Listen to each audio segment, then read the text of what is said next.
preservação de um movimento, de um contínuo, né? Na fotografia é um instante que é capturado, e esse instante, então, é ainda mais recortado, e essa captura, ela se torna talvez imortal. Nós temos imagens que são imortais, né? A gente já reproduz e elas vão repassando à frente, né? Então, agora com esse fenômeno da publicização, mais ainda, né, que eu estava falando do público-privado, a gente também vai expondo as coisas de outra forma, né? Então, por exemplo, você tem fenômenos de pessoas trabalhando, fotografando seu trabalho, mas aí você perde um elemento, ou fotografo o outro, eu passo a fotografar também o outro sem autorização e passo a reproduzir essas imagens. Então, há um cuidado. Depois eu vou voltar a esse tema quando a gente falar de ética, né, com fotografia, que é essa dimensão do público, do privado também vai se extrapolando, né, nesse contexto atual, e esse risco, né, é grande também nesse sentido de imagens que não são autorizadas, mas acabam sendo compartilhadas, né, mundialmente, hoje muito mais facilmente, né, seja pelo WhatsApp, seja pelas redes sociais, está tudo conectado, né? Então, ou seja, pelos roubos das nuvens também, né? As pessoas podem acessar as nossas nuvens. Então, tem ainda essa noção ainda mais preocupante, digamos assim, né? Dessa imagem também, que ela pode se tornar imortal mesmo quando a gente não deseja que ela se torne. A gente está perdendo essa possibilidade de direito do uso da nossa imagem também, né? Bem, então, o que é a fotografia nas ciências humanas, né? Então, como que ela tem sido usada? Ela vai ser usada também primeiro como um registro, como uma documentação objetiva de realidades. Então, o exemplo que eu dei da botânica, né, ou dos estudos com os animais, se registravam e se desenhavam as espécies e tudo mais. Mas também no campo das ciências humanas a gente foi usando, né, para registro étnico-cultural, de práticas culturais, e a antropologia, então, vai se utilizar também, além do componente escrito, né, a gente vai também ter essa produção depois, também com o registro fotográfico, né, dessas práticas que vão sendo, então, descritas, e visualmente elas trazem uma outra perspectiva de olhar, né, eu consigo ter noção das cores que compõem determinadas vestimentas, determinadas características de organização coletiva, etc., que numa descrição escrita eu consigo explicar isso, mas ela vai ter uma minúcia e um apelo diferente do que uma imagem, né? Ainda mais considerando que nós vivemos uma sociedade da imagem, né? Uma imagem fala mais do que 1000 palavras, né? A gente tem esse dizer, né? Então, a imagem, por mais que eu tenha uma descrição, a imagem também, ela é também ela aglutina outros sentidos que talvez a escrita por si só não consegue. Claro que também a gente tem os dois caminhos, né? A gente tem também o caminho que a imagem, ela às vezes, ela pode reduzir aquilo que poderia ser melhor descrito. Então, o cuidado também é com essa captura também produz interpretações em cada pessoa, né? Porque a imagem, ela não tem, se ela não tem uma legenda, né? Ela tem ainda mais abertura de produção de sentidos, né? E numa descrição eu consigo, então, explicar o porquê daquele acontecimento, o porquê, justificar o que aquilo, e explicar melhor o que é o significado para a cultura original, e não para o meu olhar também, porque o meu olhar como intérprete também é balizado pela minha formação cultural também. Então, essa dimensão da imagem também precisa ser considerada. Eu tenho tanto o olhar do fotógrafo, e depois que ela passa a ser reproduzida, eu vou ter o olhar do espectador, que também produz novos sentidos, né? que não necessariamente, às vezes a gente não consegue entender, porque uma imagem, assim, como ela congela um fragmento de um momento, ela não diz tudo daquilo, ela não consegue capturar a totalidade e explicar tudo. Então, às vezes só a imagem, algumas imagens nos dizem muito, elas já nos dizem, né? Elas têm a expressão das pessoas, se for uma imagem que tem pessoas, enfim, você consegue capturar as emoções, uma série de coisas, mas outros elementos que estão por trás, ou dos bastidores, do porquê daquele sentimento, não é passível de captura plena apenas com a imagem, tá? Então, nesse sentido, a etnofotografia, enfim, a etnografia se usa da imagem, mas também não substitui as práticas descritivas também. Bem, nas ciências humanas também, ela vai atuar, então, como essa perspectiva de interpretação da realidade. Então, ela vai capturar momentos, cenários, expressões humanas que podem ser analisadas posteriormente. Essa função documental é particularmente útil na antropologia, na sociologia, na história, né? Onde a imagem serve como uma fonte primária de dados também. Análise visual e semiótica, ela vai além do visível, né? Então, discutem como a câmera como uma testemunha, e como as imagens carregam significados sociais, culturais e psicológicos, né? Então, até tem gente que compara a câmera com uma arma, né? A partir do momento em que eu também me proponho a registrar o outro, como é que eu uso esse equipamento para registrar esse outro? Então, são muitos casos históricos em que o fotógrafo acaba optando, a partir da sua leitura, por expor de forma violenta o outro. Às vezes, nem sempre foi intencionalmente, às vezes não é intencionalmente, mas a partir do seu lugar de olhar, ele registra ou exotiza esse outro a tal ponto que acaba sendo, então, uma violência maior do que propriamente esse registro documental, tá? Então, tem vários casos, assim, a Susan Sontag, eu acabei não pegando essas fotografias, mas ela tem umas fotografias que registravam, assim, escolhiam uma pessoa gigante e uma pessoa muito de baixa estatura. Então, esse contraste dava um choque, mas depois você vai estudar, eram pessoas que eram excluídas, moravam numa colônia de alienados, e então, como é que essas pessoas foram transformadas pelo fotógrafo e exotizadas ainda mais, como se elas fossem... as diferenças significativas ficassem muito expostas, né? Então, também a gente tem que ter um cuidado nesse sentido, e outros casos históricos também aconteciam nessa direção, né? Então, a fotografia, ela se torna um texto visual a ser decifrado, onde cada elemento pode revelar camadas de significado sobre o contexto pesquisado. A fotografia também captura os aspectos subjetivos, né, as emoções, a identidade, as relações de poder também. Então, ela tem um potencial enorme para o nosso uso, né, assim, mas com todos esses cuidados, que eu já estou acabando falando um pouquinho de ética, né. Bem, e aí agora a gente pode adentrar, então, nas metodologias participativas, tá? Em fotografia. Então, você tem tanto metodologias, né, do uso da fotografia, em que o pesquisador é um fotógrafo, ou ele contrata fotógrafos, né, profissionais para acompanhar o trabalho, ou até produzir um documentário, um vídeo, né, sobre aquele campo de estudo. E você tem também metodologias participativas que, então, colocam a câmera nas mãos dos participantes da pesquisa. Então, é esse campo que eu estou trabalhando atualmente e que eu vou adentrar agora um pouquinho nessas explicações.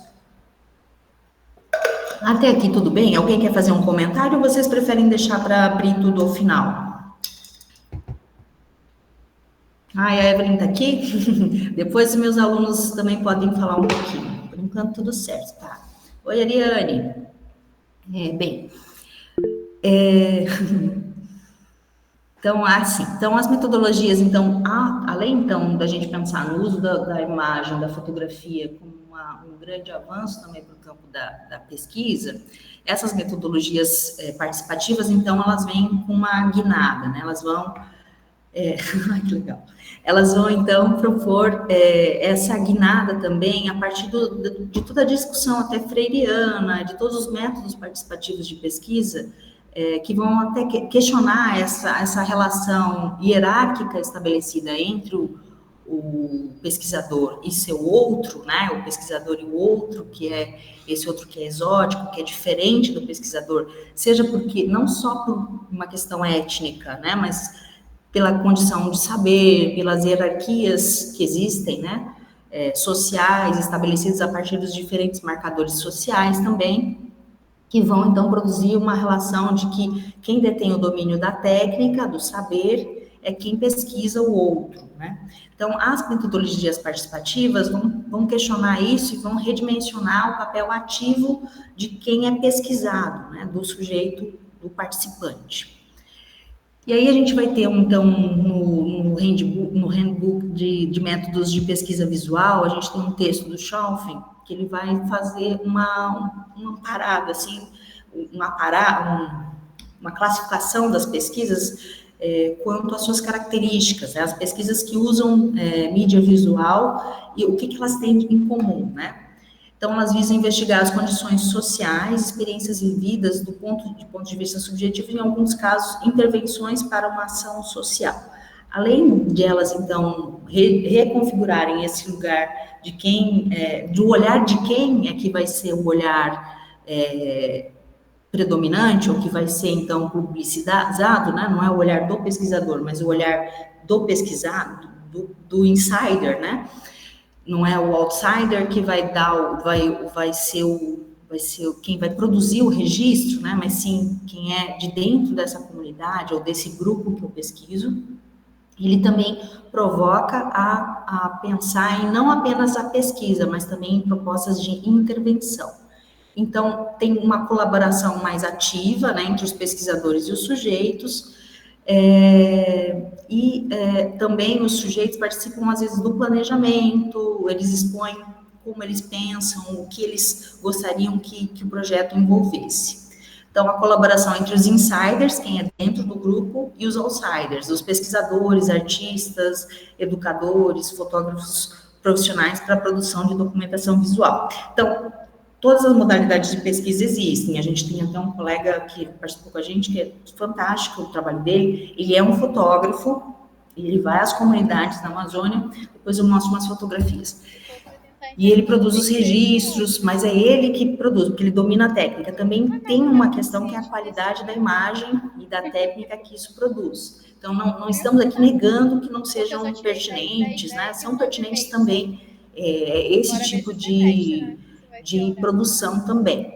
Agora, também existem essas outras propostas que são mais o campo que eu tenho adentrado, né? Eu não sou fotógrafa, nem meus alunos são, a gente aprende algumas técnicas, mas a centralidade é justamente esse olhar do amador, que no campo das artes é chamado de naïve, né? Não sei se eu gosto muito dessa palavra, que é o olhar ingênuo, né? Tem até as pinturas indígenas, que às vezes são chamadas de naïve, que eu não gosto muito, né?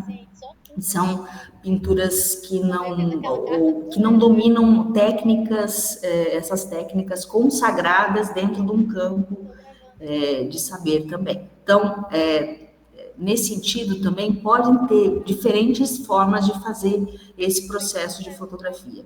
Algumas envolvem um campo educativo. Primeiro você apresenta as técnicas para as pessoas, ensina elas a manejarem máquinas, faz um primeiro momento de aprendizagem sobre as técnicas, e tem outras pesquisas que não envolvem a aprendizagem de técnicas. As pessoas recebem câmeras e fotografam os seus, a partir de um tema especificado na pesquisa, né? Então, e aí a diversidade das intencionalidades também dessas pesquisas. Algumas propostas perguntas mais ingênuas ou perguntas bem amplas ou não diretivas, né? E outras já são mais formalizadas, né? Sejam porque são pesquisas formais e outras são até vinculadas a outros tipos de projeto que não têm pesquisadores envolvidos, né? São artistas que vão lá e fazem perguntas para as pessoas para que elas respondam a partir da fotografia e não tem um cunho de pesquisa necessariamente. Em outros casos são pesquisadores mesmo, é uma pesquisa formal e tudo mais. Então, de um modo geral, elas se implicam a noção de oferecer a câmera para dar voz ao outro, tá? Embora essa noção a gente possa questionar, a gente já questiona ela, né? Ninguém dá a voz ao outro, a gente vai falar um pouquinho mais disso. A noção de empowerment também, que é uma noção bem utilizada pelos norte-americanos, enfim, que é essa noção de empoderamento, né, de empoderar as populações marginalizadas e subrepresentadas. Também é uma noção complicada, né? Ninguém empodera o outro, né? Hoje já se discute a ideia de que as pessoas têm sua voz, a gente é que não escuta elas, né? Então, é nesse sentido que também o trabalho de pesquisa a gente precisa cuidar um pouquinho com essa pretensão. Eu acho que tem um slide para frente que eu falo um pouquinho disso. Essa nossa pretensão como pesquisador de achar que nós vamos fazer grandes, né? Nem sempre, essas pessoas já têm uma série de saberes e de própria história de luta e que a gente desconhece e acaba achando que a gente é que vai oferecer esses instrumentais para elas que elas também já dominam, já fazem uso. Incluir e oferecer um novo meio de expressão. Ver e reconhecer o ponto de vista do outro. Aprender o que os outros veem e como parte da vida cotidiana. Oferecer um contexto artístico para a expressão pessoal e reduzir a discriminação, a marginalização e a desigualdade. Isso é o que o Schalfen coloca como uma característica central dessas metodologias participativas com fotografia. E aí ele vai falar que as narrativas, elas se tratam centralmente de narrativas biodocumentárias, né? A partir de uma biografia, né? Então, vão produzir também narrativas biográficas sobre pessoas individualmente ou sobre coletividades. Então, ela busca eliminar os filtros interpostos pelo olhar, pela lente do pesquisador. O observador é um insider, que efetua os registros a partir de suas lentes. E essas lentes a gente pode pensar literal e metaforicamente, né? Então, é a lente nesse sentido metafórico, mas também a sua lente, que é a sua câmera. O observador naive, né, que eu já falei, ingênuo, sem domínio das técnicas, né, às vezes tem ajuda de profissionais fotógrafos e às vezes não. Visões mais autênticas, entendendo que visões plenamente desobstruídas são impossíveis. Então, ainda que a gente tenha o olhar do insider, uma coisa que a gente precisa ter noção é que esse insider, ele é ao mesmo tempo representante dessa coletividade, mas ele também pode representar, ele representa ela a partir da sua singularidade também. Então, não necessariamente ele tudo vai ser exatamente o que o grupo pensa de uma forma homogênea também. Então, aqui eu até coloquei essa caixinha em amarelo, a partir da minha lente de olhar, que é o materialismo histórico, a gente tem essa dialética entre o universal, o particular e o singular, que a gente sempre tem que estar pensando. Então, esse indivíduo, ele é sim representante de um grupo, e ao mesmo tempo ele representa o seu olhar. Então, ainda esse é o cuidado, né, de não generalização também dessa lente que esse sujeito insider apresenta. É uma das visões insiders, mas não significa que que o grupo inteiro, o que representa o grupo inteiro, né? Visões que eu já falei, diversidade das análises e formas de representação dessas informações. Então, aqui ele vai colocar até eu trouxe aqui uma citação, né, do que o Schalfen coloca, que ele vai falar que tanto o filme quanto a fotografia, nesse caso, né, ele vai equiparar as duas possibilidades. Um filme biodocumentário é um filme feito por uma pessoa para mostrar como ela se sente sobre si mesma e seu mundo. É uma maneira subjetiva de mostrar como o mundo objetivo que uma pessoa vê é realmente. Em parte, esse tipo de filme tem a mesma relação de um documentário que tem um autorretrato, tem um retrato ou uma biografia, uma autobiografia.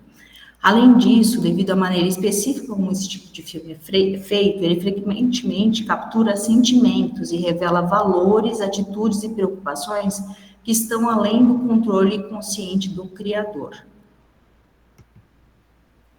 E aí ele também vai trazer a diferença nessas possibilidades inúmeras de pesquisa participativa com fotografia, que ele vai chamar a atenção que existe uma diferença. Algumas pesquisas trabalham com a ideia de colaboração. O pesquisador e a pessoa da comunidade trabalham em grupo para criar uma produção de vídeo ou uma fotografia. Ele vai chamar da outra modalidade, a modalidade de participação, efetivamente, é quando o grupo de participantes constrói os seus próprios textos e vídeos, as suas imagens fotográficas, com o mínimo de assistência da equipe da pesquisa. Então, num caso, o projeto, o pesquisador ou o documentarista convida as pessoas da comunidade para fazerem papéis, para encenarem ou para aparecerem nas imagens, né? E no outro, a participação envolve o grupo de participantes construindo a própria produção como um todo. Então, não sei se vocês já assistiram o documentário do Vicky Muniz, Lixo Extraordinário, por exemplo. Ele é um fotógrafo brasileiro que está muito famoso, e mora, acho que nos Estados Unidos, se eu não me engano. Então, ele vem para o Brasil, vai para uma comunidade de catadores de materiais recicláveis, e ele tem uma característica de fotografar, de produzir imagem. Ele bate uma fotografia, aí projeta ela de cima de uma tela do teto para o chão, e no chão eles preenchem essa imagem com materiais de lixo. Tinha uma novela que tinha abertura desse Vicky Muniz. Como chamava aquela novela? Eu suponho disso. Então, era esse tipo de trabalho que ele fazia. O que ele fez? Ele foi à comunidade, o projeto era dele, ele que tinha a técnica, ele que gerenciou todo o projeto. E aí ele contratou as pessoas, tanto para venderem os materiais para ele, que ele precisava as cores, né, para preencher cada imagem, e ele também contratou elas para que elas fizessem o trabalho de preenchimento em leilões. E aí, essas pessoas, então, foram tanto fotografadas, porque as imagens eram dessas pessoas, e depois elas também, claro, que ele fez elas participarem, ele doou para elas todo o dinheiro do leilão. Mas ainda assim, é um tipo que a gente pode pensar que é um tipo de colaboração, e não de participação plena, tá? Nesse tipo de intervenção. Não era um objetivo de pesquisa, era um objetivo estritamente artístico nesse caso, mas só para ter um exemplo do que pode ser feito. Então, pedir ajuda para as pessoas, aqui é os exemplos, né? Eu dei um exemplo, mas tem outros. Pedir ajuda das pessoas locais, fazendo com que elas apareçam na câmera para um tema pré-planejado, para um enredo. Inclusive, ele dirige cenas com as pessoas, ele encontra materiais, algumas pessoas até dão ideias, ele acata as ideias, mas ainda assim ele é o cerne de todo o planejamento, de toda a ideia de pensar artisticamente, né? Os participantes são mais coadjuvantes nesse sentido, ou os atores, né, de uma cena, enfim. Pedir para diferentes membros da comunidade dizer o que eles querem incluir. Também pode incluir algumas sugestões das pessoas, mas isso não necessariamente implica numa participação plena. Pedir para que as pessoas colaborem na edição, na organização de um filme, tá? Acho que tem uns filmes brasileiros também que foram feitos assim, né? Que agora me fugiu o nome, que a população local também participa, né? Enfim, então, para a gente pensar que existem projetos diferentes, né? Essa ideia de que o próprio participante também faz parte do planejamento de pesquisa, é uma coisa bem diferenciada, né, dos modelos de participação, de pesquisa participante. porque geralmente também envolve um saber a produção de documentos institucionalizados de pesquisa, mas tem um modelo da canadense, e é dessa influência também que eu penso que esses modelos participativos com fotografia também sofrem essa influência nessa proposta que do PAR, que é pesquisa, Participatory Action Research, que é uma pesquisa canadense, uma pesquisadora canadense que, então, ela faz isso com as comunidades originárias no Canadá, e aí eles participam de todo o processo, incluindo, primeiro vai à comunidade e tenta entender que pesquisa eles desejariam realizar. Depois que eles decidem o que é importante realizar de pesquisa, as pessoas da própria comunidade são também treinadas para serem os aplicadores dos instrumentos, sejam questionários ou sejam entrevistas. E eles também participam da produção dos dados, eles são como pesquisadores voluntários. Às vezes, lá, como pode pagar também, acho que ela consegue pagar para as pessoas ajudarem. A Cynthia Chatway, o nome da pesquisadora, ela já falecida. Mas, e aí, eles também escrevem os artigos com ela.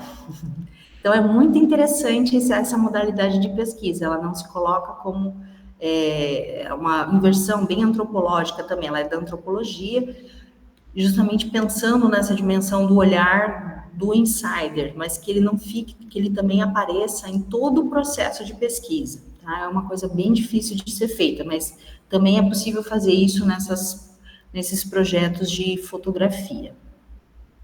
Todos os modelos participativos, eles não visam apenas que os membros de uma comunidade local o que eles querem mostrar, os formatos audiovisuais, mas o quadro de investigação também inclui como eles querem construir suas ideias em formas mediadas. O objetivo central de uma mídia visual participativa é criar narrativas pictóricas que transmitam o que os entrevistados querem comunicar e da maneira que desejam comunicar. Então, esse seria o ideal, né, de uma pesquisa com plena participação. Ele também, o Schalfen, vai falar que existem diferentes formas de publicização, então, desses materiais que são produzidos, né? Então, tem alguns tipos de pesquisa que são voltados até para a publicização em meios de comunicação de massa, documentários, vídeos para o YouTube. Nesse caso, ele está chamando a atenção. Hoje, todos nós podemos colocar no YouTube, né, um vídeo, mas é muito diferente o alcance, né? Quando você tem um vídeo muito bem produzido, né? Ou, enfim, você consegue ter premiações artísticas, prêmios, né, maiores. Então, ele vai chamar a atenção, ele dá o exemplo desse projeto que chama Kids with Cameras, né, crianças com câmeras, que foi feito pela Zana Brinsky, na Índia, em que virou um documentário, e esse documentário ganhou um Oscar até em 2002 ou 2004, agora não tenho certeza, que é esse documentário Nascidos em Bordéis. Não sei se vocês já assistiram. Ela vai entrevistar, ela vai começar a conhecer uma comunidade, um bairro, né, dos bordéis na Índia, e ela se depara com as crianças, não era uma coisa prevista por ela. E as crianças, ela começa a ensinar elas a fotografarem, e aí todo o projeto é belíssimo, tem os vídeos, tem as imagens, ela produziu um catálogo, né, tem um catálogo que é dela, sobre os bordéis, que é bem mais amplo, não tem a ver com as crianças, mas sim com toda a relação com o trabalho, enfim, das mulheres também. E ela tem esse outro catálogo que são as imagens que as crianças produziram, né, sobre que ela começou a ver que essas crianças eram extremamente excluídas na Índia, elas não podiam frequentar escolas, então ela vai se envolvendo com as crianças e também vai buscando matricular elas em escolas, ela vai também tentando auxiliar elas de outra forma, mas como ela é também uma artista, né, uma fotógrafa premiada, isso acaba se tornando um projeto de grande exposição, né, midiática. Então, o Schalfen está falando disso, assim, tem projetos que já têm essa marca, né, de uma produção artística mais elaborada, que permite, então, que esses eles participem dessas premiações do campo artístico e cultural também. E no caso de uma pesquisa formal, geralmente a gente tem menos visibilidade nesse campo da comunicação de massa. As premiações que podem acontecer, né, seriam no campo acadêmico, se elas ocorrerem, mas a centralidade do campo da visualidade geralmente vai para os meios, para as comunicações acadêmicas, né? Então é um campo diferente de publicização. Ainda que hoje a gente já tenha essa ideia de disseminar a ciência, né, de outra forma, de como a gente também tem sido cobrado nesse sentido, né, de que esses conhecimentos não fiquem só circulando entre acadêmicos, e aí a gente produz materiais que sejam, então, acessíveis para o público em geral, né, seja pelo YouTube, mas essa dimensão do alcance ainda é bastante significativa, né, a gente produz, mas geralmente vai ser acessado localmente, ou por algumas pessoas, não vai ter, a não ser que ele se viralize, nada impede que isso aconteça, hoje em dia tudo é possível, né? Então, nesse caso das pesquisas, elas têm uma centralidade na antropologia ou na sociologia visual, né? A linguagem imagética, ela é mediadora para o processo de produção dos conhecimentos, a centralidade é a produção de conhecimentos, né? As imagens são o foco da descrição e da análise, para produzir um conjunto de descobertas sobre um tema. Então, tem finalidades diferentes nesse caso. Questões guias, então, das pesquisas participativas, né? O que elas mobilizam? Como é a vida, né? Como é viver como uma criança que vive nesse bairro, né? Nesse caso, se a gente pensar nas crianças dos bordéis da Índia, né? Ou no nosso caso, que a gente tem trabalhado com crianças também que vivem em situação, em bairros, né? De residentes próximos ao lixão, né? De cooperativas, enfim, catadores de material reciclável. Então, a gente sempre faz essa pergunta: como é viver aqui nesse bairro? Como é ser uma criança aqui nesse lugar, um adolescente, no nosso caso, e assim por diante. Então, geralmente as pesquisas partem dessa pergunta. Como a estrutura de uma sequência visual, uma narrativa visual, um filme, um vídeo, corresponde às estruturas encontradas na expressão artística ou falada naquele local. Então, se é um grupo étnico distinto, como essa estrutura visual, essa sequência, também se relaciona às produções narrativas que eles já têm, né? Se tem relação com as formas como eles se expressam também por outras linguagens, né? Então, qual a relação dessa produção imagética, dessa narrativa que está sendo criada agora, com o que eles já têm de produção narrativa, né? Vigente naquele local. Como os modelos de fotografia se tornam um estímulo à memória ou outros modos de expressão e canais de comunicação, né?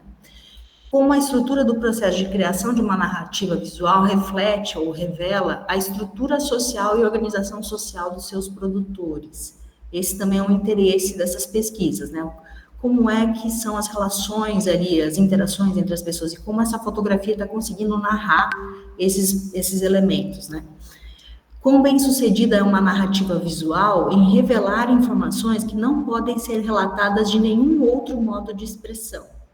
Como visões e perspectivas ingênuas são reveladas por meio de métodos visuais participativos. Como o trabalho da câmera pela primeira vez pode servir a fins políticos, por exemplo, revelar e começar a mudar condições antissociais, prejudiciais ou até mesmo atividades subversivas. Então, tem uma preocupação necessariamente política nesse tipo de ação. Aqui a gente está chamando de política, né? Não é a política partidária, a política no sentido amplo, né, no sentido de pensar o que é para a coletividade, né? Então, em que medida essas imagens também podem produzir efeitos de chamar atenção, ou tem casos específicos, né? Depois eu vou falar um pouquinho da photovoice, ela já tem essa intencionalidade de produzir também efeitos nos gestores das políticas públicas, né? Então, essas imagens, elas são feitas com esta finalidade, com grupos em situação de vulnerabilidade, que eles exponham a situação de precariedade a qual eles estão vivendo, e que isso, então, seja levado ou exposto em canais, em formas públicas, e cobrada providências para a resolução dessas problemáticas também. E aí outros procedimentos envolvidos, né? Então, aqui aquilo que eu já falei, né, que eles podem envolver uma variada quantidade de instruções tecnológicas que eles vão dar aos participantes, né?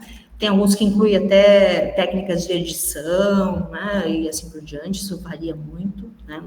Tem, nas tradições cinematográficas, depende de quem está envolvido no projeto. E pode também, uma outra coisa importante, é o momento da devolutiva dos resultados visuais, né, aos membros da comunidade. Então, a partir do momento que eu registro, assim como uma entrevista, né, o cuidado que a gente precisa ter ético, de devolver e depois perguntar para a pessoa se ela concorda com tudo que ela falou, se ela quer acrescentar alguma coisa, ela quer retirar. Também as imagens, mesmo as que ela produziu, ela precisa ter acesso e entender se ela ainda concorda, se ela acha que está expondo alguém, se ela acha que aquela fotografia pode trazer algum risco. A gente tem que tomar cuidado muito grande, principalmente também aqui no norte, na Amazônia. Existem inúmeros conflitos também que são produtores de violência extrema, né, principalmente no campo dos direitos humanos, das lutas dos movimentos sociais pela terra, né, das questões indígenas.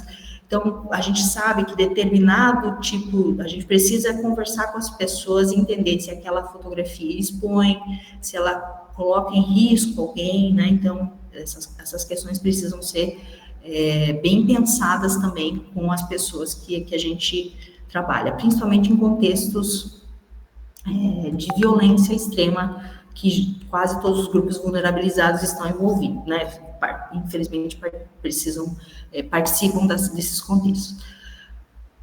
Aqui também a diversidade metodológica, então a gente tem uma gama infinita, né, de possibilidades de contextos físicos, sociais que a gente pode trabalhar, então, com todos os públicos, com adultos, com crianças, com jovens, né, em diferentes contextos, de privilégio, de injustiça social. A gente pode pensar em vários campos do pesquisar, né? Tudo pode ter o uso da fotografia pode ser usado em variados locais. Os projetos são baseados em contextos de experimentação, né? Alguns projetos, alguns enfatizando medidas quantitativas e outros qualitativas. No nosso caso, a gente trabalha com pesquisa qualitativa, né? E também é preciso considerar que nessa diversidade metodológica também tem um crivo do custo implicado aos equipamentos fotográficos, né? Então, quando as primeiras pesquisas começaram com fotografia, a gente oferecia câmeras descartáveis para as pessoas, na época da fotografia analógica, mas só depois, quando já estava na digital, ainda tinha a revelação, a gente oferecia as descartáveis, que era um jeito fácil, né, de ter um controle do número de fotografias e desse equipamento, que não era caro, né, as pessoas podiam usar e depois eram descartadas. Hoje isso é mais difícil. Até a minha primeira pesquisa lá em Porto Velho começou, eu usei em 2014 ainda câmeras descartáveis. Já foi super difícil de encontrar e depois de revelar. Então, depois a gente amortou. Hoje, com a coisa do celular, em alguns casos é bem fácil, você consegue pedir que a pessoa use o próprio equipamento, né? Se você não precisar de um equipamento mais sofisticado. Por outro lado, você tem públicos também que ainda não têm acesso, né? Você vai trabalhar com adolescentes, crianças de camadas populares, elas não têm acesso ainda ao celular, né? Elas têm acesso ao celular do pai, da mãe, mas que também está trabalhando, enfim, então não pode emprestar. E aí a gente recorre, no nosso caso. Então você tem várias possibilidades. Tem pessoas que trabalham com iniciativas de financiamento, de autofinanciamento, né? Você tem fundações também, pode participar de fundações culturais, de editais culturais. Às vezes eles também preveem essa possibilidade. Então, é possível, se você prevê também um campo de pesquisa e extensão. Em outros casos, como o nosso, a gente trabalha com doação, com câmeras que a gente vai arrecadando, câmeras digitais ainda dessas antigas, né, mas que já são digitais, porque aí facilita o nosso trabalho, né? Algumas têm um zoom, então permite que a criança também tenha algum manuseio diferente, elas adoram ter esse contato com uma câmera mesmo. Então, a gente tem usado assim, né? Tem feito bem precariamente, né? No nosso caso, mas isso também envolve uma diferença dos grupos dos centros de pesquisa que podem usar que tem mais recurso, né, para utilizar essas técnicas. Aí, diferentes possibilidades de uso dos equipamentos, né, de materiais descartáveis, fotografias de Polaroid também, mas são caríssimos, né, as imagens, mas você tem pesquisadores que trabalham só com fotografias instantâneas, digitais, smartphones, a pinhole, que é outra técnica que a gente está usando aqui no nosso projeto, que posso falar um pouquinho mais, que é uma fotografia feita com uma máquina produzida com latas, né, uma máquina completamente artesanal, em que a gente revela ainda a fotografia, né, mas é um processo super artesanal de fazer essa fotografia. Também tem a variação pedagógica, que eu já falei, né, quais são as pedagogias envolvidas, se vai ter ensino de técnicas ou não, que eu já falei, e diferentes possibilidades de orientação e tarefas dadas aos participantes, desde consignas abertas, fotografe o que quiser, até consignas mais direcionadas a temas específicos e que você direciona, inclusive, o número de fotografias que a pessoa pode tirar e assim por diante, né? Variação na forma da seleção das imagens, pode ser que as pessoas que fotografaram escolham, pode ser que a edição fique a critério dos pesquisadores, né? Então, tem uma variedade. Variedade na forma dos tratamentos das imagens, se a gente vai mantê-las no formato original, se vai ter um processo de edição, se elas vão ser vendidas, se elas vão ser devolvidas aos fotógrafos participantes, né, que fizeram o registro, se elas vão ser utilizadas em novos projetos, então tudo isso envolve uma negociação com as pessoas, né. A gente tem que estar previsto, né, se elas não vão ser vendidas, em alguns casos tem pesquisadores que fazem, por exemplo, essa indiana, né, ela é uma fotógrafa, ela se propôs todo o catálogo vendido, tudo foi devolvido para as crianças, né. Tem outros que fazem meio a meio, né, dividem, metade vai para a população, para a pessoa que fotografou, e outra metade para o fotógrafo, quando o fotógrafo não é a pessoa participante. Então, tem também essas negociações sendo feitas, podem ser feitas. Diferentes formas de diferentes aplicabilidades dos resultados, né? Quem se beneficiará com esses resultados? Quais são os benefícios e mudanças esperadas para o público, né? Vai ter algum benefício financeiro? Vai ter uma melhoria, uma busca, né, de melhoria de serviços públicos? Ou a mudança esperada é a sensibilização das outras pessoas sobre uma causa que essa população vivencia? Então, tudo isso o pesquisador, ele precisa ter, já pensar antes, né, porque ele precisa negociar, conversar com as pessoas sobre isso, e principalmente também estar atento a não se colocar num lugar de quem vai defender ou quem vai conseguir também produzir uma mudança social muito ampla, né. Então, o campo da pesquisa também a gente tem inúmeras limitações, né, quando as políticas públicas também não caminham lado a lado, né, às vezes demoram anos, mas que o fato da gente produzir esse registro não necessariamente vai produzir um efeito imediato para aquela população, em alguns casos. Em alguns casos isso leva um tempo, né, e que há um acúmulo de experiências, de produção de narrativas sobre essas injustiças, até que, então, isso surta um efeito numa lei, até que isso surta efeito numa política pública específica, num serviço para a população que passa por situações semelhantes. Então, isso precisa ser muito bem conversado com as pessoas, porque na maioria desses casos, quando a gente trabalha com populações em extrema situação de injustiça, as necessidades são urgentes, são para agora, né? Então, algumas delas a gente até consegue mediar, buscar parcerias, buscar ampliar essa rede de pessoas que podem acolher, se envolver nesse projeto, né? Isso é o que mais surte efeitos. Mas quando isso não é possível, então, esses benefícios imediatos talvez não sejam tão diretos, tá? E aí algumas considerações e críticas sobre essas formulações do Schauffen, né? Cuidado com a postura pretensiosa do pesquisador, essa que eu já falei, de dar voz, empoderar, né? Preciso escutar. Preferimos, à luz do Paulo Freire, falar em processos de conscientização, né? E não de empoderamento, ação política, a gente prefere usar aprendizagens mútuas, considerar os diferentes saberes, né? Os pesquisadores também detêm saberes, mas as pessoas detêm outros saberes, então a centralidade está na troca desses saberes também, sem negar que há uma hierarquia desses saberes, né, na sociedade que a gente vive. Também não podemos ser ingênuos, né? Então, isso vem com o Foucault também, essa hierarquização dos saberes que produz relações de poder muito bem estabelecidas e que, até o que o Bourdieu vai falar, podem produzir violência simbólica. Né? Então, eu, com o meu papel de pesquisador, ao ir ao encontro de outro grupo, né, ainda que eu tenha boas intenções, eu posso estar incorrendo em uma série de violências, porque eu carrego muitas marcas, né, no lugar social, dos nossos distanciamentos. Então, é como a gente produz uma pesquisa pensando nesses efeitos o tempo inteiro, né?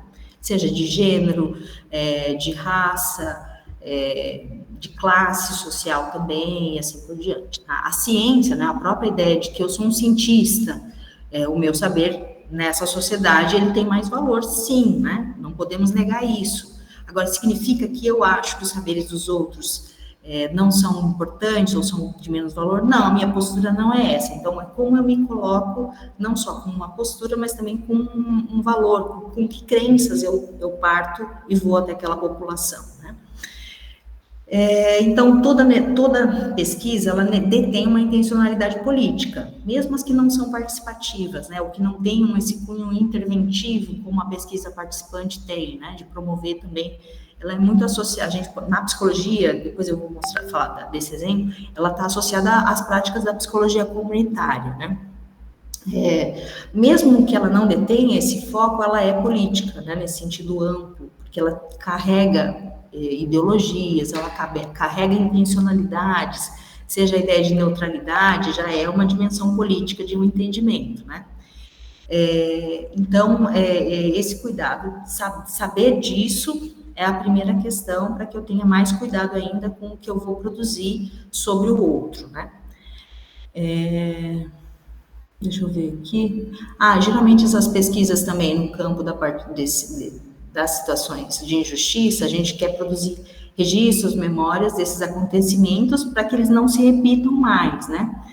Então, tem esse campo e também pode servir como, a gente também pode usar para expor situações que a gente considera que podem ser bem-sucedidas, que são modelos para que outras comunidades também façam. Então, a gente tem que estar operando também com essas intencionalidades, ainda que elas não estejam redigidas lá no nosso projeto, né? Elas permeiam toda a construção e toda a relação que a gente vai ter com as pessoas que a gente entrevista, que a gente conversa, enfim. Aí, das metodologias participativas, alguns nomes que existem. A Photovoice, ela é uma dessas metodologias, ela é analisada pela Caroline Wang, pela Marianne Burris, e ela tem essa técnica justamente foi ela que inverteu esse papel do fotógrafo, né? E ela tem uma intencionalidade muito específica. Vamos produzir, eles discutem com a população qual é o tema desses registros e o que eles vão fazer com eles, aonde eles vão expor e o que eles buscam, que mudanças sociais eles buscam com essa exposição. Então, tem necessariamente um sentido de luta, de resistência, mas também nesse sentido, a ideia de um empoderamento bem norte-americano, né? De que as pessoas também busquem as soluções por si próprias, né? De que essa comunidade seja empoderada pelos pesquisadores e que elas, então, busquem essas soluções. Então, a gente tem que tomar esse cuidado, né? Então, quando a gente vai participar, claro que não negar isso, né? Também o que o Paulo Freire fazia, toda a proposta do Brandão também tem esse sentido, mas ela não é tão utilitária ou tão pragmática quanto as propostas participativas mais americanas, norte-americanas, né? Então, o nosso jeito de fazer isso é um pouquinho diferente, nosso jeito latino não é tão pragmático, então eles fazem um checklist de coisas, né? E aí pensam quais vão ser as soluções possíveis para aquelas problemáticas. Então, tem esse entendimento bem utilitário, assim. Que é interessante, por um lado, né? Mas, por outro, também responsabiliza demais as pessoas pelas soluções dos seus problemas, né? Que é bem uma lógica neoliberal, né? E não problematiza também a responsabilidade Claro que eles também buscam essa ajuda, né, dos parceiros políticos, com poder político, mas ainda assim a responsabilidade muito recai sobre as pessoas. Bem, outro campo também que é outra nomenclatura é a etnografia visual, né, que também ela é participativa em alguma medida, né, dependendo de como o pesquisador se coloca, se é ele que vai registrar, ou se são as pessoas também que vão fazer os registros e fornecer essa visão mais autêntica das suas vidas. Outro tipo de metodologia também tem uma nomenclatura específica, é a autofotobiografia. Então, é quando os participantes tiram fotos que representam aspectos importantes de suas vidas e identidades. Imagens são, então, usadas para facilitar as discussões sobre temas pessoais e sociais. Então, pode ser individualmente feito, né? Uma pessoa que vai registrar a sua autobiografia, vai falar da sua história, né? Na sua história de vida, e vai se utilizar das fotografias. Tem projetos que trabalham com fotografias que ela já possui, né? No campo do desenvolvimento, tem pesquisas assim, e tem pesquisas que vão produzir novos registros, que ela produza novos registros.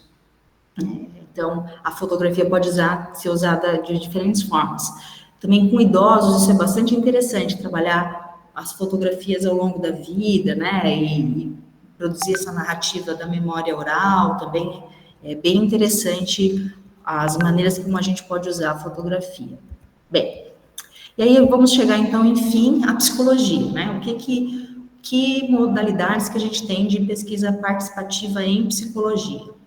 Até aqui tudo bem? Alguém quer fazer algum comentário? Não? Tá.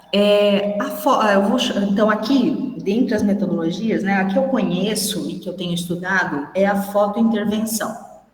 Ela é uma técnica que é criada pela Eleonor Canteiro, ela é uma professora da Espanha, de Barcelona, e ela trabalha com psicologia social comunitária, ela trabalha com Martim Baró, com Paulo Freire, mas ela tem uma forte tendência, ela tem uma forte inserção no construcionismo social. Então, a despeito desse campo teórico, que não é o meu campo, né, não é o meu campo teórico, mas enquanto técnica, a técnica dela me permite que várias epistemologias caminhem por ela, né, que a gente faça também.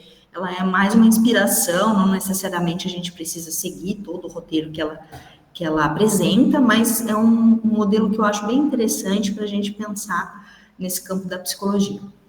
Então, ela chama de fotointervenção, porque tem tanto uma dimensão da pesquisa, mas também uma dimensão de análise psicossocial.